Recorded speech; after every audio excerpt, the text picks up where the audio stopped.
भारत ने हिला दिया अमेरिका और यूरोप। पुतिन की वापसी के साथ ही भारत ने खोल दिया अपना आर्थिक ब्रह्मास्त्र। भारत के लिए कमाई का हथियार बन गए पश्चिमी देशों के प्रतिबंध। रूस के खाली बाजार में मेड इन इंडिया का एक छिद्र राज। तेल के बदले अब अपनी फैक्ट्रियों का बना सामान। रूस भेजेगा भारत $100 बिलियन के महा टारगेट पर लगी मुहर। रूस के घर में घुसकर भारत ने बिछाई अपनी व्यापारिक बिसात। ड्रैगन को उसी के खेल में सीधी मात। फार्मा से इंजीनियरिंग तक भारत के 300 योद्धा करेंगे रूस के बाजार पर कब्जा। अब रुपया रूबल में होगा सारा खेल। दिसंबर की सर्द हवाओं के बीच जब रूस के राष्ट्रपति व्लादिमीर पुतिन भारत आए थे तो पूरी दुनिया की नजरें सिर्फ इस बात पर टिकी थी कि क्या कोई नई मिसाइल डील होगी या फिर तेल के दामों पर बात होगी। लेकिन बंद कमरों के पीछे एक ऐसी खिचड़ी पक रही थी जिसकी महक अब जाकर बाहर आई है और उसने पश्चिमी देशों की नींद हराम कर दी है। यह कहानी सिर्फ दोस्ती की नहीं है, यह कहानी है एक बहुत बड़े व्यापारिक पलटवार की। अब तक हम रूस से सिर्फ हथियार और कच्चा तेल खरीद रहे थे। हमारा पैसा पानी की तरह मास्को की तरफ बह रहा था, लेकिन अब वक्त का पहिया घूमा है। भारत सरकार ने एक ऐसी खुफिया और दमदार लिस्ट तैयार की है जिसमें 300 ऐसे खास प्रोडक्ट्स हैं जो अब भारत से रूस जाएंगे। ये कोई मामूली सामान नहीं है, ये वो हथियार हैं जो बिना बारूद के रूस के बाजार पर कब्जा करेंगे और भारत के विदेशी मुद्रा भंडार को लबालब भर देंगे। सोचिए, एक तरफ अमेरिका और यूरोप ने रूस पर प्रतिबंध लगाकर उसे दुनिया से काटने की कोशिश की और दूसरी तरफ भारत ने उसी मौके को लपक लिया। ये 2025 का वो भारत है जो आपदा में अवसर नहीं बल्कि अवसर में अपना साम्राज्य देखता है। आखिर क्या है इन 300 चीजों की लिस्ट में जिसने वॉशिंगटन में खलबली मचा दी है, क्यों रही है? यूएस आज भारत के इन सामानों के लिए तरस रहा है और चीन को साइडलाइन कर रहा है। कैसे यह डील भारत के छोटे से छोटे व्यापारी और फैक्ट्री वाले की किस्मत बदलने वाली है? क्या इससे अमेरिकी डॉलर की बादशाहत पर भी खतरा मंडराने लगा है? और क्या भारत 2030 तक दुनिया की तीसरी सबसे बड़ी अर्थव्यवस्था बनने के लिए रूस के कंधे का इस्तेमाल कर रहा है? इन सारे तीखे सवालों के जवाब और इस पूरी इनसाइड स्टोरी की एक एक परत हम इस वीडियो में खोलेंगे। यकीन मानिए, इस खेल को समझने के बाद आपको अपने देश की कूटनीति पर गर्व होगा। हम आपको बताएंगे इस धमाकेदार खबर की पूरी कहानी, तो बने रहिएगा वीडियो पर। और इस संबंध में आपके जो भी विचार हो कमेंट में लिखकर जरूर बताइएगा। अब जरा इस पूरे खेल की गहराई में उतरते हैं और उस सच से पर्दा उठाते हैं जिसने इकोनॉमिस्ट्स को भी सोचने पर मजबूर कर दिया है। देखिए, व्यापार का एक सीधा सा नियम है, लेना और बीच कर दिया है देना। पिछले कुछ सालों से, खासकर जब से रूस यूक्रेन युद्ध शुरू हुआ, भारत ने रूस से जमकर सस्ता कच्चा तेल खरीदा। हमने अपनी ऊर्जा जरूरतों को पूरा करने के लिए रूस के खजाने भर दिए। नतीजा क्या हुआ? हमारा ट्रेड डेफिसिट यानी व्यापार घाटा आसमान छूने लगा। आसान भाषा में कहें तो हम रूस से माल तो बहुत ज्यादा खरीद रहे थे, लेकिन हम उन्हें बेच बहुत कम रहे थे। हमारा रुपया और डॉलर लगातार रूस जा रहा था, लेकिन वापस नहीं आ रहा था। यह किसी भी देश की अर्थव्यवस्था के लिए लंबे समय तक अच्छा नहीं होता, लेकिन पीएम मोदी की सरकार ने इस समस्या का जो तोड़ निकाला है वो किसी मास्टर स्ट्रोक से कम नहीं है। सरकार ने पहचान की है उन 300 हाई पोटेंशियल प्रोडक्ट्स की जिनकी रूस को इस वक्त सख्त जरूरत है। आप इसे ऐसे समझिए जैसे हॉलीवुड फिल्म 300 में 300 योद्धाओं ने पूरी सेना को रोक दिया था। वैसे ही भारत के ये 300 प्रोडक्ट्स रूस के बाजार में पश्चिम की कंपनियों की जगह लेने जा रहे हैं। जब से अमेरिका और यूरोप ने रूस पर प्रतिबंध लगाए हैं, वहां दवाइयों से लेकर मशीनों के कल पुर्जों तक की किल्लत हो गई है। रूस के पास पैसा है, तेल है, लेकिन रोजमर्रा की जरूरत और इंडस्ट्री चलाने का सामान नहीं है। यहीं पर भारत की एंट्री होती है। भारत ने जो लिस्ट बनाई है उसमें फार्मास्यूटिकल्स यानी दवाइयां, इंजीनियरिंग गुड्स, इलेक्ट्रॉनिक्स, केमिकल्स और एग्री प्रोडक्ट्स शामिल हैं। यह वो सामान है जिनके बिना कोई भी देश चल नहीं सकता।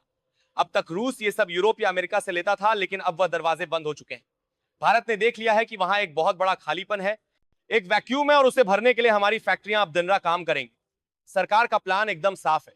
हमें सिर्फ तेल खरीदना नहीं है, बल्कि अपना सामान बेचकर उस पैसे को वापस भारत लाना है। ये एक तरह का रिवर्स फ्लो है। जो पैसा हम तेल के लिए देता बहुत साथ जुगी रहे हैं, वही पैसा रूस हमारी दवाइयां और मशीनें खरीदने में वापस हमें देगा। इसे कहते हैं स्मार्ट बिजनेस। लेकिन यह सब इतना आसान भी नहीं था, क्योंकि दुनिया के थानेदार यानी अमेरिका की नजरें भी इस डील पर खड़ी हुई थी। तो भारत ने यह रिस्क कैसे लिया और इससे हमारे देश के युवाओं को क्या फायदा होगा? इस कहानी का सबसे रोमांचक पहलू है इसका जियोपॉलिटिकल एंगल, जिसे समझना बहुत जरूरी है। आप जानते हैं कि पश्चिमी देश यानी नाटो और अमेरिका पिछले 3 साल से एड़ी छोटी का जोर लगा रहे हैं कि रूस की अर्थव्यवस्था को घुटनों पर ला दे। उन्होंने रूस को कर्रे के एड़ी जारी की रोमांचक पहलू क्षेत्र में अपने में आरोपी 7 की दौरा स्विफ्ट सिस्टम से बाहर किया, उसके बैंकों पर ताले जड़े और अपनी कंपनियों को रूस छोड़ने का फरमान सुनाया। मैकडॉनल्ड्स से लेकर मर्सिडीज तक सबने रूस से बोरिया बिस्तर समेट लिया। पश्चिम को लगा था कि रूस टूट जाएगा, वहां की जनता सड़कों पर आ जाएगी। जब 2005 बोरिया से में उन्हें सामान न ही मिलेगा, लेकिन वो शायद भूल गए कि रूस का एक पुराना यार है जिसका नाम भारत है, और भारत अब किसी के दबाव में झुकने वाला देश नहीं है। जब दुनिया रूस को अछूत मान रही थी, भारत ने उसे एक पार्टनर के रूप में देखा। ये 300 प्रोडक्ट्स की लिस्ट सीधे तौर पर उन पश्चिमी प्रतिबंधों के मुंह पर एक तमाचा है। भारत ने दुनिया को दिखा दिया है कि हम अपनी विदेश नीति और व्यापार नीति अपने फायदे के हिसाब से तय करेंगे, ना कि वॉशिंगटन या लंदन के आदेश पर।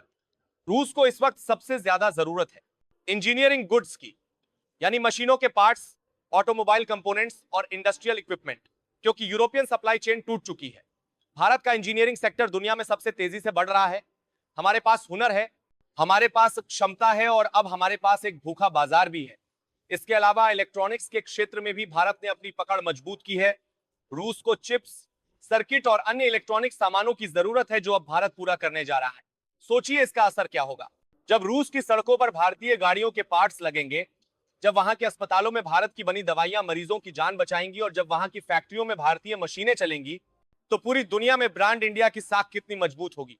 यह सिर्फ सामान बेचना नहीं है, यह रूस की लाइफलाइन बनना है। और जो देश किसी सुपर पावर की लाइफलाइन बन जाता है, उसकी अहमियत खुद ब खुद सुपर पावर वाली हो जाती है। चीन भी यही कोशिश कर रहा था। वो चाहता था कि पूरा रूसी बाजार उसके कब्जे में आ जाए, लेकिन भारत ने अपनी चालाकी और कूटनीति से चीन के मंसूबों पर भी पानी फेर दिया है। हमने रूस को यह भरोसा दिलाया है कि हम चीन से बेहतर और भरोसेमंद सप्लायर हैं। हम घटिया माल नहीं बल्कि क्वालिटी प्रोडक्ट्स देंगे। यह भारत की सॉफ्ट पावर और हार्ड इकोनॉमिक्स का बेहतरीन मिश्रण है। लेकिन रुकिए, सरकार ने एक टारगेट सेट किया है 2030 तक 100 बिलियन।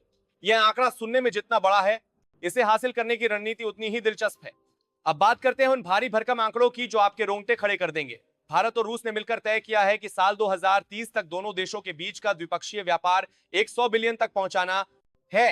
यह रकम इतनी बड़ी है कि इससे कई छोटे देशों की पूरी जीडीपी खरीदी जा सकती है। अभी हम तेल तो खूब खरीद रहे हैं, लेकिन अब फोकस एक्सपोर्ट यानी निर्यात पर है।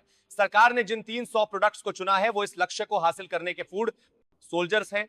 इसमें सबसे बड़ा रोल अदा करेगा हमारा फार्मा सेक्टर और एग्रीकल्चर। रूस एक ठंडा देश है, वहां खेती और खाने पीने की चीजों की हमेशा मांग रहती है।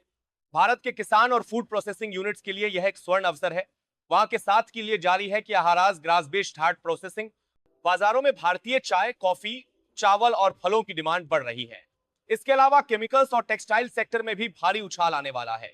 रूस के लोग अब यूरोपियन ब्रांड्स के कपड़ों को तरस रहे हैं, और भारत का टेक्सटाइल उद्योग उन्हें बेहतरीन विकल्प देने को तैयार है। इसका सीधा असर भारत में नौकरियों पर पड़ेगा। जब 300 तरह के सामानों की मांग बढ़ेगी, तो भारत की फैक्ट्रियों में प्रोडक्शन बढ़ाना पड़ेगा, नई यूनिट्स लगेंगी, लॉजिस्टिक्स और ट्रांसपोर्टेशन का काम बढ़ेगा। यानी रूस की मजबूरी भारत के युवाओं के लिए रोजगार की गारंटी बन रही है। यह मेक इन इंडिया के शेयर की असली दहाड़ है। अब तक हम दुनिया के लिए बाजार थे, अब दुनिया हमारे लिए बाजार बन रही है। एक और बाजार इस पार के सारे के लिए जो है बाजार की बरेमेट्स में, बाजार के प्रांत के बीच में। महत्वपूर्ण बात है पेमेंट सिस्टम। डॉलर के बिना व्यापार कैसे होगा? भारत और रूस अब अपनी अपनी करेंसी यानी रुपया और रूबल में व्यापार को और आसान बना रहे हैं। अगर हम अपना सामान रुपए में बेचते हैं और रूस उसे स्वीकार करता है, तो अंतरराष्ट्रीय बाजार में भारतीय रुपए की ताकत बढ़ेगी। डॉलर पर हमारी निर्भरता कम से लाके आज भी में साम साल दो देश के बीच होगी। यह आर्थिक आजादी की तरफ बढ़ाया गया एक बहुत बड़ा कदम है। सरकार ने एक्सपोर्टर्स को निर्देश दे दिए हैं कि वह क्वालिटी से समझौता ना करें और रूस की जरूरतों को समझें। यह मिशन मोड में काम हो रहा है। पुतिन की विजिट के बाद जिस तेजी से एक्शन लिया गया है, वो दिखाता है कि दिल्ली अब फाइलों में नहीं बल्कि जमीन पर रिजल्ट देने में यकीन रखती है। लेकिन क्या यह सब इतना आसान होगा? चुनौतियां अभी भी हैं, खासकर पेमेंट गेटवे और ट्रांसपोर्ट रूट को लेकर। लेकिन जिस तरह से चेन्नई व्हीकॉक कॉरिडोर पर काम चल रहा है, उससे लगता है कि भारत ने हर बाधा का तोड़ निकाल लिया।